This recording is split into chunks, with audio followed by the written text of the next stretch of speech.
Hello everyone, welcome back to my channel. कैसे हो आप सभी? आई एम श्योर कि आप सभी लोग ठीक होंगे। तो चलिए हम लोग आज का वीडियो स्टार्ट करते हैं। आज के वीडियो में हम लोग जो है एक बहुत ही इंपॉर्टेंट क्वेश्चन डील करने वाले हैं। तो जो लोग भी चैनल पर नए हैं वो लोग चैनल को सब्सक्राइब कर ले, क्योंकि मेरे ही चैनल पे आपको प्रीवियस ईयर के बीएससी नर्सिंग के सारे क्वेश्चन पेपर्स मिलने वाले हैं, वो भी सॉल्व और वो भी बहुत ही सिंपल लैंग्वेज में। ठीक है, तो जो लोग भी चैनल पर नए हैं वो लोग चैनल को सब्सक्राइब कर लिए, वीडियो को लाइक करें और अपने दोस्तों के साथ शेयर ज़रूर करें। और हाँ, अगर आपको पीडीएफ नोट्स की रिक्वायरमेंट हो तो डिस्क्रिप्शन में मेरा मेल दिया हुआ है, उस पर आप लोग मैसेज करके जो है पीडीएफ नोट्स ले सकते हो। तो चलिए हम लोग स्टार्ट करते हैं प्लूरल इफ्यूजन।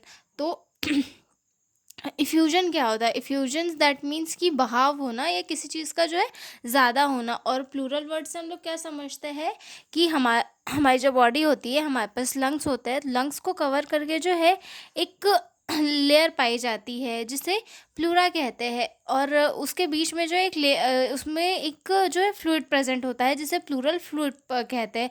किसी कंडीशन के कारण, किसी इन्फेक्शन या फिर डिसीज़ के कारण जो है वो फ्लूइड का एक्यूमुलेशन या फिर जो डिस्चार्ज है वो ज़्यादा हो जाता है। मतलब एक नॉर्मल अमाउंट में तो ठीक है, लेकिन अगर उससे ज़्यादा हो जाता है तो उस कंडीशन को प्लूरल इफ्यूजन कहा जाता है। ठीक है, तो हम उसी के बारे में आज डिस्कस करेंगे। ठीक है, इंट्रोडक्शन से स्टार्ट करते हैं। Our lungs are covered by a thin double layer membrane called pleura। हमारे जो बॉडी में लंग्स होते हैं वो एक थिन डबल लेयर्ड मेम्ब्रेन से कवर होता है जिसे प्लूरा कहते हैं। Between these two layers there is a small space known as pleural cavity which is normally has small amount of lubricating fluid amount 10 to 20 ml।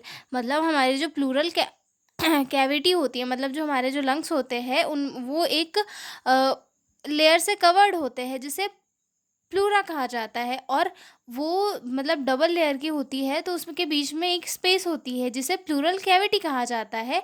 और उसमें जो है एक स्मॉल अमाउंट में एक फ्लूइड भी प्रेजेंट होता है जिसे प्लूरल फ्लूइड कहा जाता है। ये 10 से 20 ml होता है। ठीक है, ठीक है। Pleural effusion means abnormal accumulation of access fluid in the pleural cavity.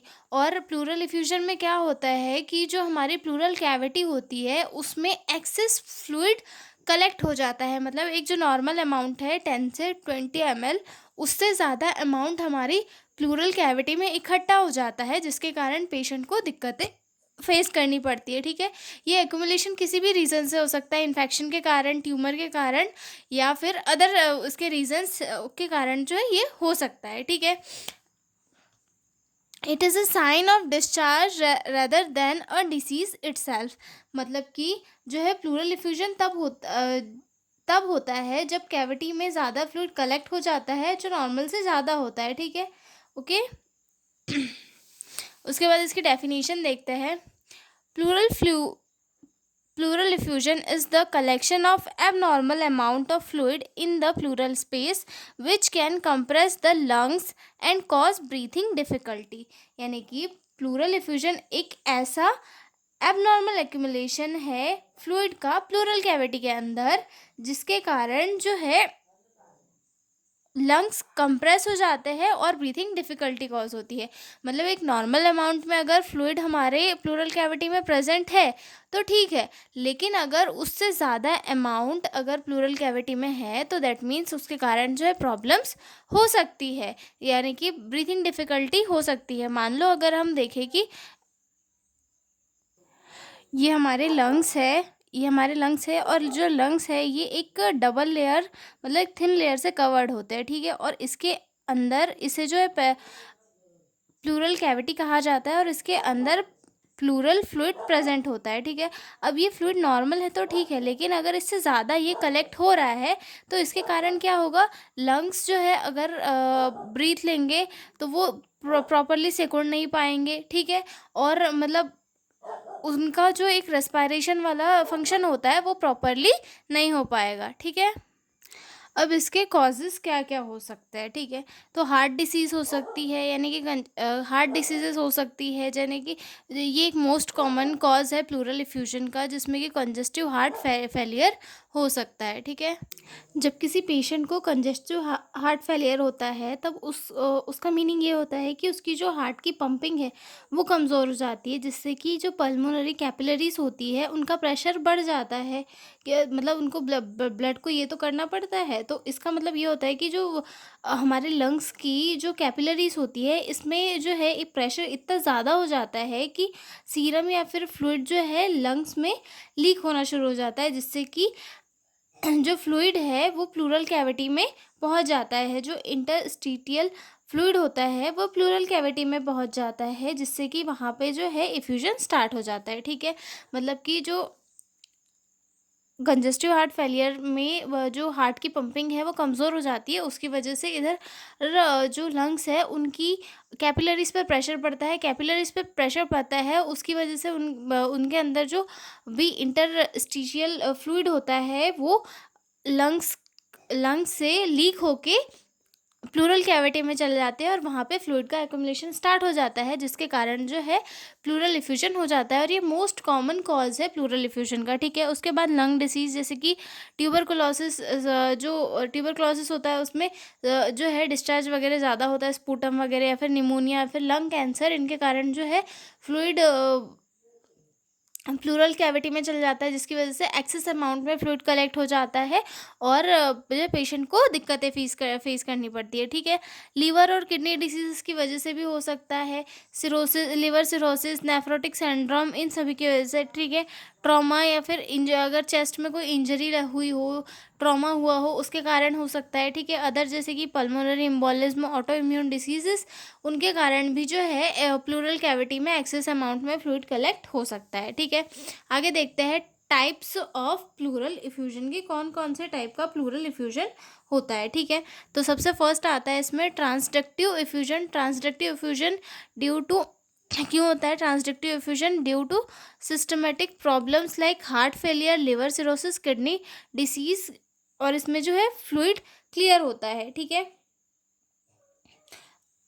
Transductive जो इफ्यूजन होता है ये किसी सिस्टमेटिक प्रॉब्लम, जैसे कि अगर किसी पेशेंट का हार्ट फेलियर हो गया हो, या फिर लिवर डैमेज है, किडनी डिसीज़ है, तो इनके कारण कॉज होता है, ठीक है। इसमें जो है मोस्टली जो फ्लूइड होता है उसका कलर क्लियर होता है, ठीक है। उसके बाद आता है एक्सुडेटिव इफ्यूजन, यानी कि ये एक्सुडेटिव इफ्यूजन में क्या होता है, ये किसी लोकल इन्फेक्शन की वजह से कॉज होता है, जैसे कि due to local problems like infection, cancer, TB, thicker fluid with proteins and cells. मतलब इसमें जो है फ्लूइड कैसा होता है, थिक होता है, और जिसमें प्रोटीन और सेल भी मिक्स होती है। ट्रांसडक्टिव में क्या था कि इसमें जो है किसी अदर ऑर्गन के डैमेज होने की वजह से वहाँ पे जो है फ्लूइड एक्सेस में बन रहा था, लेकिन एक्सुडेटिव में क्या था कि जो लंग है उनमें ही कोई इन्फेक्शन, कैंसर या फिर ट्यूबरकुलोसिस जैसी दिक्कत है, जिसकी वजह से जो है प्रॉब्लम देखनी पड़ रही है, ठीक है। उसके बाद आता है इम्फाइमा। इम्फाइमा में जो है क्या होता है, पस जो है प्लूरल कैविटी में पहुंच जाता है, ठीक है। उसके बाद आता है हेमोथोरैक्स। हेमोथोरैक्स में क्या होता है, ब्लड चले जाता है प्लूरल कैविटी में, ठीक है। उसके बाद आता है चाइलोथोरैक्स। चाइलोथोरैक्स में जो है लिम्फेटिक फ्लूइड जो है प्लूरल कैविटी में पहुंच जाता है, जिसकी वजह से जो है प्लूरल फ्लूइड का इफ्यूजन होता है, ओके। आगे देखते हैं इसकी पैथोफिजियोलॉजी की, किस कैसे कैसे कॉज होता है, ठीक है। मतलब किसी रीज़न की वजह से, जैसे कि लंग में इन्फेक्शन हो गया उसकी वजह से। Imbalance fluid production and absorption in plural space, मतलब जो फ्लूइड का प्रोडक्शन है या फिर स्पूटम है, इनका प्रोडक्शन इम्बैलेंस हो गया है और वो प्लूरल स्पेस में जाने लगता है। फ्लूइड अकोमुलेशन इन प्लूरल कैविटी। अब उसके बाद जो धीरे धीरे जो फ्लूइड है वो प्लूरल कैविटी में जा रहा है, तो वो वहाँ पे इकट्ठा होते जाएगा, ठीक है। लंग गेट कंप्रेस्ड, जिसकी वजह से लंग्स क्या हो जाएंगे, कंप्रेस हो जाएंगे, ठीक है। रेड्यूस लंग्स एक्सपांशन, मतलब जो लंग्स के आसपास जो स्पेस थी उसमें तो फ्लूइड भर जाएगा, तो लंग्स क्या प्रॉपरली अपने आप को एक्सपांड कर पाएंगे, मतलब रेस्पिरेशन की प्रोसेस वो कर पाएंगे, नहीं कर पाएंगे, ठीक है। उसके बाद जो है पेशेंट को जो है डिफ़िकल्टी ब्रीथिंग होने लग जाएगी, मतलब पेशेंट का जो लंग है वो प्रॉपरली एक्सपांड नहीं कर पाएगा, तो उसे ब्रीथिंग डिफ़िकल्टी होने लग जाएगी, उसका जो ऑक्सीजन एक्सचेंज है वो रिड्यूस हो जाएगा, ठीक है। और इसी को हम प्लूरल इफ्यूजन कहते हैं, ठीक है। आगे देखते हैं clinical manifestations of pleural effusion. तो इसमें सबसे फर्स्ट आता है शॉर्टनेस ऑफ ब्रीथ, यानी कि सांस लेने में दिक्कत होगी, डिस्निया होगा, ठीक है, चेस्ट पेन होगा, स्पेशली तब जब पेशेंट डीप ब्रीथ करेगा तब, ठीक है, ड्राई कफ निकलेगा, फीवर आ जाएगा, अगर इन्फेक्शन है तो उस कंडीशन में फीवर आने लगेगा पेशेंट को, ठीक है, decrease chest movement on affected site, मतलब जो जहाँ पे जैसे कि राइट लंग में अगर प्लूरल इफ्यूजन हो रहा है तो वहाँ पे चेस्ट मूवमेंट भी थोड़ा रिड्यूस हो जाएगा, ठीक है, डलनेस ऑन प्रकर्शन, मतलब अगर पेशेंट को हम प्रकर्शन करेंगे तो जो है वो डल साउंड आएगा, ठीक है, और डिमिनिश्ड और एब्सेंट ब्रीथ साउंड जो है वो भी कम या फिर एब्सेंट होगा, क्योंकि लंग्स जो है एक्सपांड नहीं कर पाएंगे तो ब्रीथ साउंड भी नहीं आएगा, ठीक है। अब उसके लिए हम क्या क्या डायग्नोस्टिक इवोल्यूशंस कर सकते हैं, तो सबसे पहले चेस्ट एक्सरे करेंगे फ्लूइड का लेवल चेक करने के लिए कि फ्लूइड का लेवल कितना आ गया है, ठीक है, अल्ट्रासाउंड करेंगे, ये जिससे क्या होगा जो है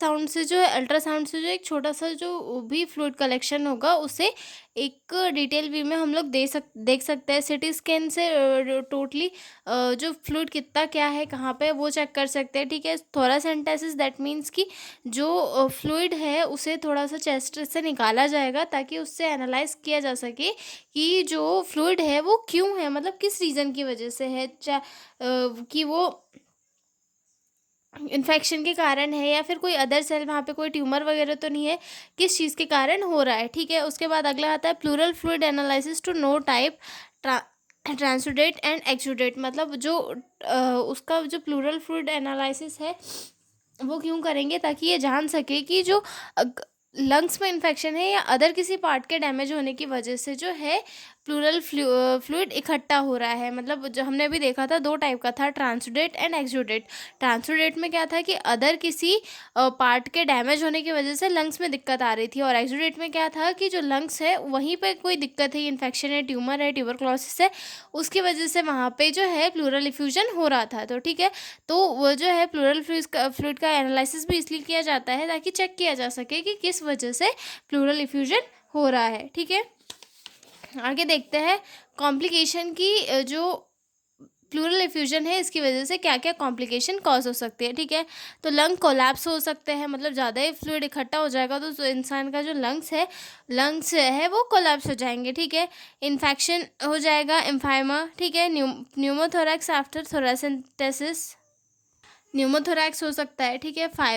फाइब्रोसिस ऑफ प्लूरा, यानी कि जो प्लूरा लेयर है वो जो है अपने साइज़ में थोड़ी मोटी हो सकती है, फाइब्रोसिस हो सकता है वहाँ पे, ठीक है।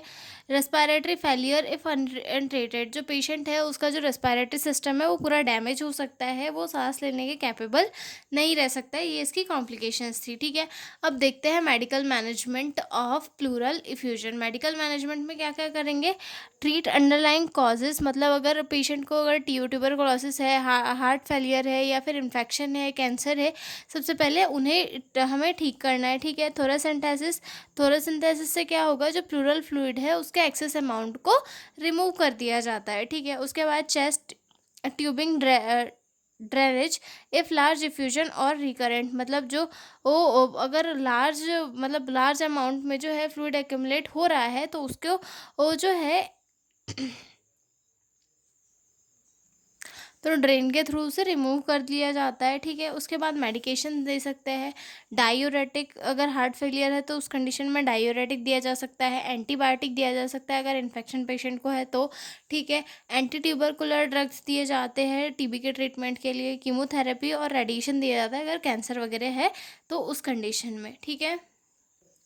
आगे देखते हैं nursing management of pleural effusion, यानी कि नर्सेस का क्या मैनेजमेंट होता है प्लूरल इफ्यूजन जब किसी पेशेंट को होता है तब, ठीक है। असेसमेंट मॉनिटर, जो नर्सेस है उन्हें सबसे पहले जो है पूरे रेस्पिरेटरी रेट वगैरह चेक करना है, ठीक है, कि प्रॉपर है या नहीं, सैचुरेशन कितना है, चेस्ट मूवमेंट कितना हो रहा है, फ्लूइड वगैरह कितना क्या कलेक्ट है, ये सारी चीज़ें जो है नर्सेस को चेक करनी होती है, ठीक है। असेसमेंट, उसके बाद positioning, Fowler position upright to easy breathing, मतलब जो है पेशेंट को एक फावलर पोजीशन देनी है ताकि उन्हें जो है सांस लेने में आसानी हो, ठीक है। ऑक्सीजन थेरेपी देनी है, अगर पेशेंट को ज़्यादा दिक्कतें हो रही है तो उस कंडीशन में पेशेंट को जो है ऑक्सीजन थेरेपी प्रोवाइड करनी है। वाइटल साइन लेने हैं, specially temperature, infection and BP shock in large effusion. मतलब जो है पेशेंट का वाइटल साइन चेक करते रहना है, क्योंकि अगर टेम्परेचर बढ़ा दैट मीन्स कि इन्फेक्शन वगैरह हो सकता है, या फिर अगर बीपी हो रहा है तो जो है पेशेंट शॉक की कंडीशन में भी जा सकता है, इसीलिए वाइटल साइन वगैरह चेक करते रहना चाहिए, ठीक है। Prepare and assist in thoracentesis procedure, maintain aseptic techniques. मतलब जो है पेशेंट को जो है असिस्ट करना है, मतलब जब थोरासेंटेसिस प्रोसीजर वगैरह होने वाला है तो उस कंडीशन में जो है असिस्ट करवाना है डॉक्टर्स को, और जो है असेप्टिक टेक्निक्स को वो मेंटेन करना है, यानी कि जिससे कि इन्फेक्शन ना हो सके, ठीक है। उसके बाद पोस्ट प्रोसीजर केयर में ऑब्जर्व फॉर कॉम्प्लिकेशन न्यूमोथोरैक्स या फिर ब्लीडिंग। मतलब जैसे जब थोरासेंटेसिस हो गया है तो उसके बाद में कहीं न्यूमोथोरैक्स तो नहीं हो रहा है, ब्लीडिंग तो नहीं हो रही है, पेशेंट को ये चेक करनी है, ठीक है। पेन मैनेजमेंट करना है, अगर पेन पेशेंट को हो रहा है तो उस कंडीशन में एनाल्जेसिक वगैरह देना है जो डॉक्टर ने प्रेस्क्राइब किया है, ठीक है। Encourage deep breathing and coughing after fluid removal to expand lung. मतलब जो पेशेंट का जो है फ्लूइड, जो एक्सेस फ्लूइड है उसे रिमूव कर दिया है तो थोरासेंटेसिस के थ्रू, तो उसके बाद पेशेंट को जो है डीप ब्रीथिंग एक्सरसाइज के लिए इनकरेज करना है, ताकि जो लंग्स है वो प्रॉपरली अपने साइज में एक्सपांड हो सके, ठीक है। साइकोलॉजिकल सपोर्ट, पेशेंट के एंजाइटी को रिड्यूस करने के लिए साइकोलॉजिकल सपोर्ट देना है, ठीक है।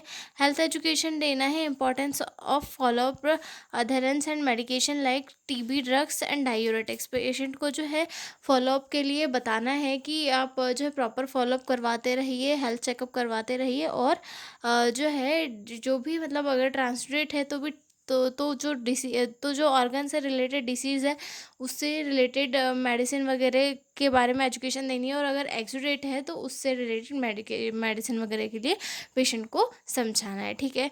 तो ये था हमारा प्लूरल इफ्यूजन। तो अब हम मिलेंगे एक अगले वीडियो में एक नए क्वेश्चन के साथ। तब तक के लिए बाय बाय। पीडीएफ नोट्स चाहिए तो डिस्क्रिप्शन में मेरा मेल दिया हुआ है, उस पर कांटेक्ट करके पीडीएफ नोट्स ले सकते हो, ठीक है। तो मिलते हैं अगले वीडियो में, बाय बाय।